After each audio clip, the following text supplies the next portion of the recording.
a plus B সমান 90 degree হলে sec square এ plus sec square B সমান sec square এ into sec square B প্রমাণ করতে হবে। তো এই ধরনের অঙ্ক থাকলে পরে লেফট হ্যান্ড সাইড কি আছে, সেক স্কোয়ার এ প্লাস সেক স্কোয়ার কি বি, বিটাকে আমি লিখতে পারি সেক স্কোয়ার 90 ডিগ্রি মাইনাস এ, হ্যাঁ এটাও তো এ প্লাস বি সমান কত,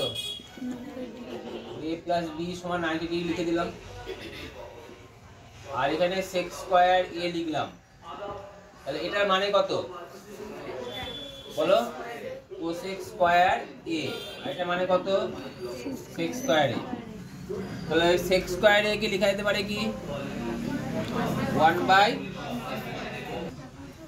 তো এবার কি করবে, এটা লসো ভেঙে দাও, 1 বাই কত cos square a plus 1 by sin square a, লসও করো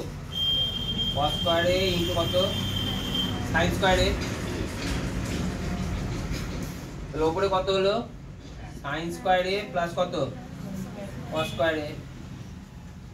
এটা মানে কত 1 by cos square a into কত sin স্কয়ার a। এটা উল্টি, আমি যদি উল্টি দিই এটাকে কত হয় বলো, 1 বাই cos স্কয়ার মানে কত হয়, আমি এরকম লিখতে পারি 1 by cos square a into 1 by sin square a লেখা যেতে পারে, হ্যাঁ 1 বাই cos স্কয়ার মানে কত হয় sec square a into cosec square a। এবার আমার তো অঙ্ক cosec স্কয়ার নেই, sec স্কয়ার b আছে, আর আছে কি আছে